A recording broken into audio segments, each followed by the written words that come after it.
My husband has been cheating on me. He's been showering his mistress with designer goods, and what's worse, he's been using my credit card to pay for these extravagant purchases. For the sake of our son, I've endured his behavior up until now, but I've reached my breaking point. I can no longer tolerate this. I have to take action, and the person who came to my rescue was the last one I expected. My name is Flora, and I'm 35 years old. I've been married to Adam for 10 years, and our beloved son Dominic turned 8 this year. I'm living my dream as a novelist, a career I've always aspired to pursue. My mystery series has a strong following, allowing me to secure several monthly serials, and my standalone books are also doing well, keeping me busy every day. At the start of our marriage, my husband had a job, but he stopped working as soon as I began earning. For the last 2 or 3 years, he's mostly lounged around the house, occasionally going out to play pachinko. However, today he changed into a suit, which was out of character for him. Something seemed off. Why the suit? I boldly asked him. Adam, it's unusual to see you in a suit. Where are you going? I questioned. My husband seemed startled but quickly composed himself. I'm going to a job interview, he responded. For what position? I asked. Well, it's for a job, obviously. I thought it was time for me to start working again, he replied. Good luck, I said, trying to sound supportive. He left the house, and I genuinely believed he was attending a job interview. I thought maybe he was reconsidering his priorities now that our son is still young and our future needed to be secured. However, he didn't return home until 1 a.m. I was up late working on a deadline, and when he finally stumbled in, he reeked of alcohol and perfume. He passed out on the living room sofa with his smartphone still in his hand. It was unlocked, and out of sheer curiosity, I decided to take a look. What I saw on his phone shocked me. To cut to the chase, my husband was cheating on me, and his affair was with my best friend, Delphine. They had gone to a fancy restaurant with a stunning night view that very day. The realization hit me like a punch to the gut. It was too much to bear. How could Adam cheat on me with Delphine? Didn't Delphine have her own husband? I trusted them both. The unexpected reality brought tears to my eyes. I knew I shouldn't wake my husband, so I held back my sobs. Evidence, I needed evidence. For now, I sent the proof of the affair to my own phone and decided to think about what to do next. The next morning, I casually asked my husband, who seemed to be behaving as usual, Hey Adam, about yesterday. Yesterday? He responded, seemingly puzzled. You mentioned you had an interview, but you got home pretty late. I was just curious about what happened. My husband looked away, clearly trying to come up with an excuse. Actually, I ran into a friend after the interview, and we went out for drinks. A friend? Who? I pressed. Just some guy, Flora. Do I need to explain everything? He replied defensively. You're right, I conceded, knowing he was hiding the fact that he had met with Delphine. His evasiveness only confirmed his infidelity. 1 month after discovering my husband's affair, I was still grappling with the situation. I hadn't confronted him about the cheating yet, knowing it would create a rift in our relationship. If I were on my own, I would have shown him the evidence of his affair and immediately sought a divorce. However, I couldn't bear to separate him from our son, Dominic, who was only 8 years old. Despite his frequent outings, taking advantage of my focus on work, this gave me the perfect opportunity to collect evidence of his infidelity. While he was out, I searched his room and found several unfamiliar receipts. It seemed he had been purchasing women's designer items, but there was no sign of them in his room, and he certainly hadn't given me any. There was only one conclusion.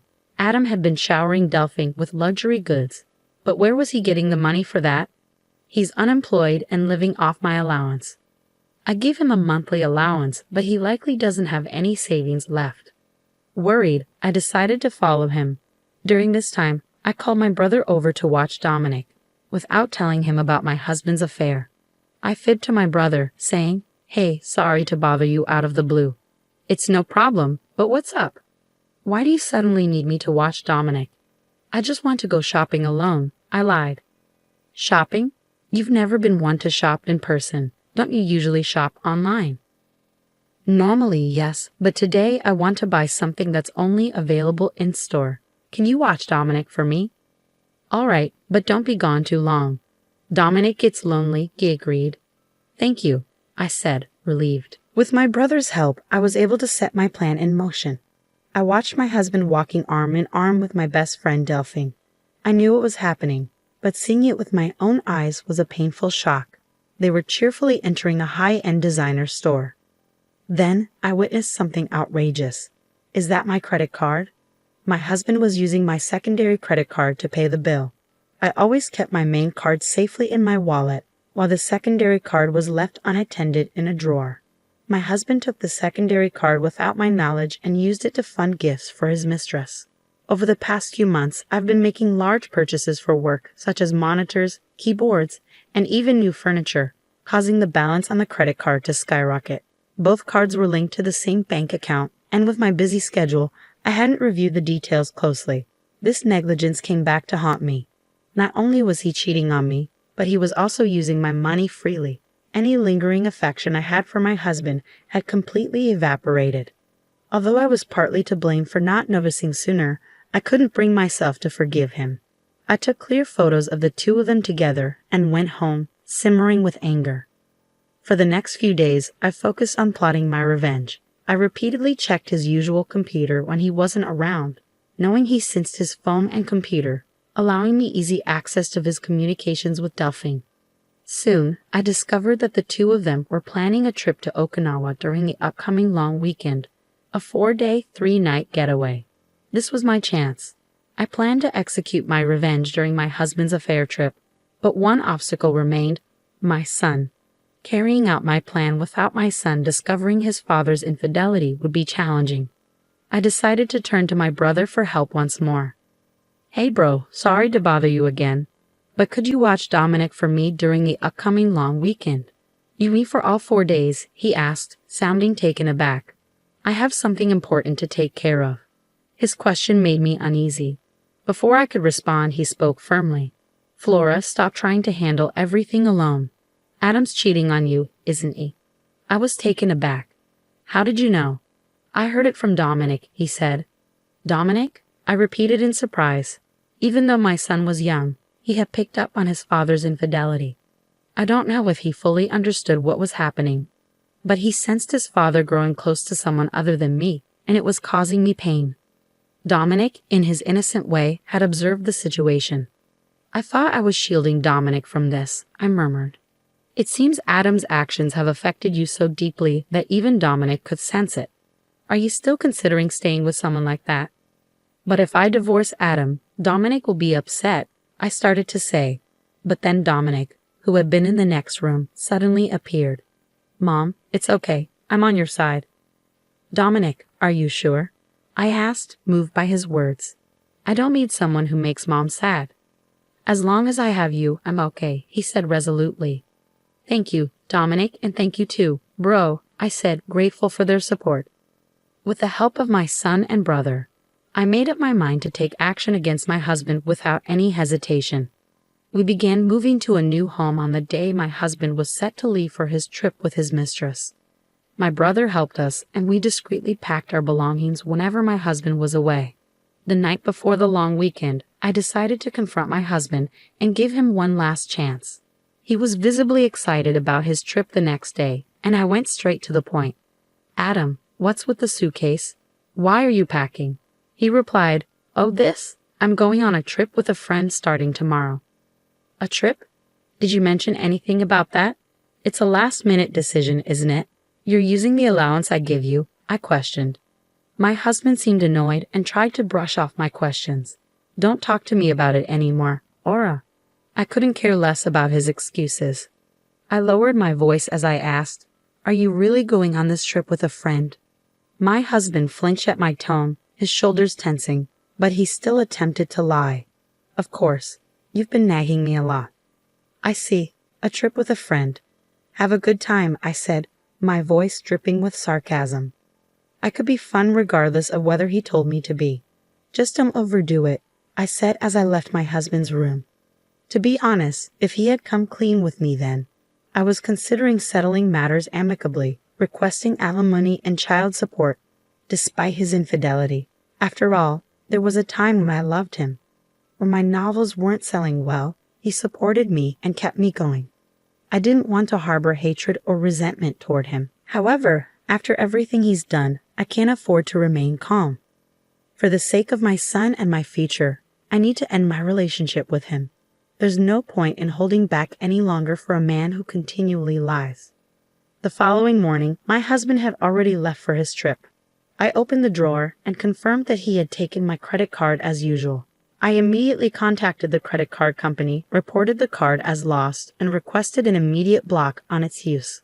My son woke up and I greeted him, "Good morning." He responded with a beaming smile. "Mom, today's the day, right?" "Huh?" I asked. "We're moving to our new home today, right?" he said, his eyes sparkling with excitement. Seeing his enthusiasm erase any lingering anxiety. "That's right, Monique. I've canceled the credit card, and now it's time to move." "Yeah, I'm excited for our new home," he said. Thanks to my brother's help, the move went smoothly.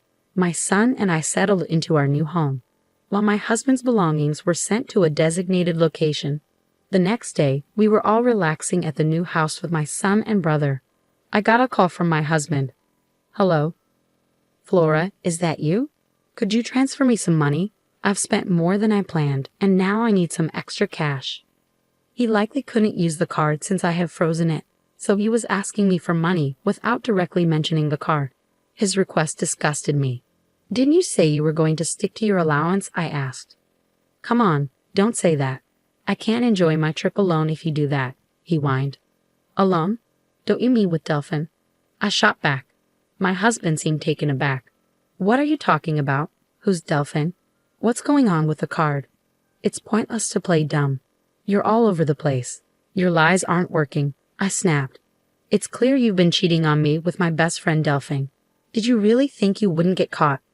"This is what it looks like. It's not cheating," he tried to justify himself. My anger flared at his attempts to make excuses, oblivious to the presence of my brother and son.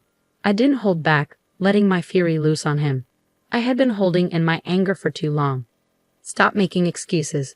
You have a family, yet you chose to have an affair with another woman and misuse someone else's credit card. Do you realize how low you've sunk?" "Flora, let's calm down," my husband tried to say. "Calm down?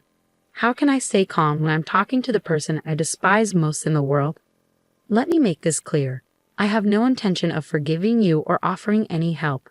You and the woman you cheated with can go straight to hell. Don't you dare show your face in front of me or Dominic ever again." I hung up the phone abruptly, cutting him off. Shortly after, Delphine, the woman he cheated with, called me. "Flora, what are you doing?" she demanded. "Delphine, long time no see. How's your trip with your best friend's husband going?" I retorted. "Shut up. Explain yourself." "What are you talking about?" "Don't play dumb. You sent Adam's belongings to my house, didn't you?" "Yes, during our move, I had shipped my husband's things to Delphine's house, knowing she was the one he had the affair with. Since Delphine was married, her husband was naturally at home. I had done it on purpose, sending all of Adam's belongings to her husband along with a detailed letter explaining the situation. As I shouted at Delphine over the phone, nearly breaking the speaker, I expressed my anger. "Are you serious? My husband found out, and Isn't that expected? You're having an affair even though you're married. My supposed best friend did such a disgraceful thing. You're the worst. I'm incredibly disappointed in you." "Excuse me?" she responded, taken aback. "I think that's my line," I retorted. "You were the one having an affair with my husband. Do you think I forgive you for that? Who showed disrespect first?" "Flora, I wasn't serious. It was just a fling. There's no way I'd settle for a jobless loser like him. Whether you were serious or not doesn't matter to me. I'm divorcing him soon. Your affair is a fact, and I won't forgive you. I'll be demanding the maximum compensation from you, so be ready." "Compensation? What? I didn't agree to that. Why should I pay compensation? It's natural. You did something that warrants it." "Wait, I'm a housewife. I can't afford to pay compensation." "I don't care. That's for you to figure out. Maybe you can beg your husband for help, though that doesn't seem likely." "Wait a minute, Flora, please," she started to plead. But I cut her off. "Goodbye." I hung up on her and blocked her contact. I finalized my divorce through a lawyer and demanded compensation from both my ex-husband and Delphine. I claimed child support and the money he had spent on the credit card without my consent. Delphine, saddled with debt from the compensation payments, was served divorce papers by her husband and reportedly kicked out of their home. She tried relying on her family but was turned away. As a result, she's now working night shifts and struggling to make ends meet. My ex-husband attempted to lean on Delphine, but she blamed him for causing her divorce. Their relationship quickly disintegrated, and they went their separate ways. As for my ex-husband, he's now juggling several part-time jobs just to get by day to day. Having been unemployed for so long, finding a stable job won't be easy. If he ever falls behind on compensation or child support payments, I won't hesitate to take action to collect what's owed. Meanwhile, my son and I are thriving in our new home. He's growing up fast, and each day is full of new experiences. I aim to continue showering him with love and shield him from any sadness.